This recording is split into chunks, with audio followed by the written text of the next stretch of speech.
السلام علیکم دوستو، میں ہوں محمد آصف اور آپ دیکھ رہے ہیں اسلام وراثت۔ دوستو، ڈپریشن ایک ایسی بیماری ہے جو انسان کو رفتہ رفتہ رفتہ رفتہ خودکشی کی جانب لے جاتی ہے۔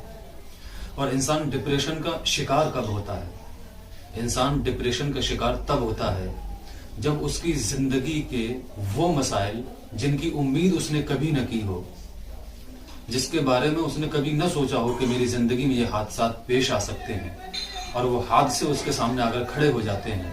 جیسے فور ایگزامپل، اچانک سے اس کے والدین کا انتقال ہو جانا، اچانک سے اس کے جوان بیٹے یا بیٹی کا انتقال ہو جانا، یا بزنس میں بہت بڑا لاس ہو جانا، یا اچانک سے اس کی جاب چلی جانا، یا اس کے مکان کا ڈہ جانا۔ مطلب وہ چیز جو انسان کو کمزور کرے اور ڈپریشن کا شکار بنا دے، جب وہ حادثات اس کی زندگی میں پیش آتے ہیں اچانک سے، تب وہ ڈپریشن کا شکار ہو جاتا ہے۔ ایسے وقت میں کرنا کیا ہے؟ کرنا وہی ہے جس چیز میں ہمیشہ سارے نوجوانوں کو، ساری امت کو فوکس کرانا چاہتا ہوں، بار بار یہی کہتا ہوں، سارے غم، تکلیف، پوری زندگی کا سسٹم آپ کو قرآن پاک میں ملے گا۔ اور جب آپ ڈپریشن کا شکار ہوں گے اور جب آپ قرآن پاک کھولیں گے، آپ نے پڑھا ہوا ہوگا قرآن پاک میں کہ اللہ رب العزت نے ارشاد فرمایا کہ ہم تمہیں ضرور ضرور ضرور آزمائیں گے، موت سے، ڈر سے، خوف سے، مال و دولت سے، زمین جائیداد سے، کھیتی میں نقصان سے، اچانک جاب کے چلے جانے سے، ان تمام چیزوں سے ہم تمہیں ضرور آزمائیں گے۔ تو جو ایسے موقع پہ صبر کرے گا اس کے لیے بہت بہترین اور بہت بڑا انعام ہے، یہ قرآن پاک کہہ رہا ہے۔ اور ڈپریشن کا علاج سب سے بہترین کیا ہے؟ یہ سائیکولوجی کے ایکسپرٹ کا بھی یہ ماننا ہے کہ ڈپریشن کا شکار جو شخص ہو، اس کی بات اس وقت سکون کے ساتھ پوری سن لینا اس انسان کا ہاف علاج ہے۔ آپ کے دوست، آپ کے والدین، آپ کے بھائی، آپ کے عزیز و اقارب، آپ کے پڑوسی، آپ کے سمبندھی، آپ کے ریلیٹیوز، ہو سکتا ہے کہ ان برے حالات میں آپ سے کنارہ کشی کر لیں، آپ سے دوری اختیار کر لیں۔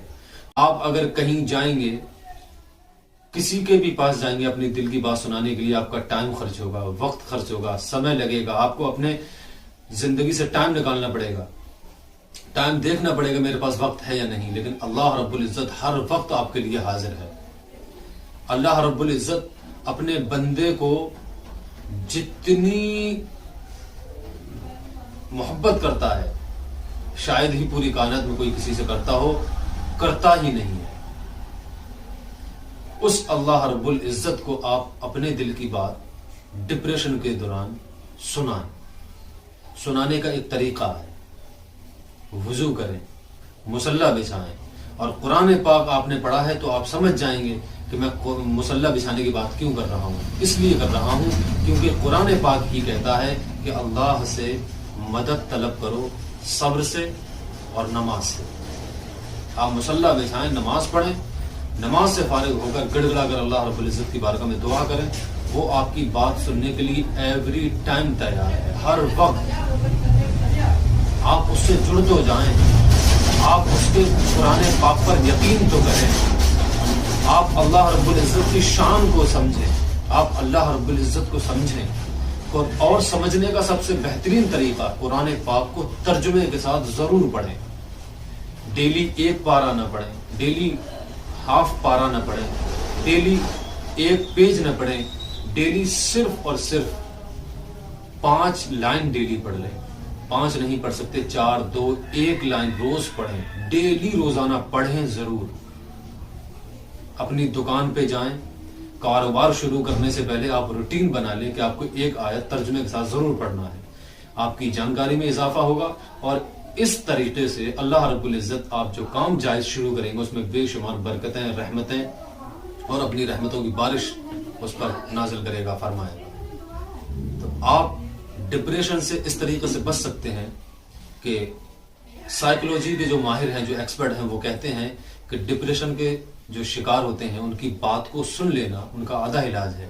تو آپ کسی دنیا دار کو اپنے دل کی بات نہ سنائیں۔ اگر آپ ڈپریشن میں ہیں تو ساری شکایتیں، سارے شکوے، ساری دل کی بڑھاس اللہ رب العزت کے سامنے رکھ دیں اور کہہ دیں، میرے مالک میں نے سب تیرے سپرد کر دیا۔ اور جو اللہ کو کافی سمجھتا ہے، اللہ رب العزت کہتا ہے کہ میں ان کے لیے کافی ہوں۔ السلام علیکم، ملتے ہیں اگلے ویڈیو میں، تب تک کے لیے خدا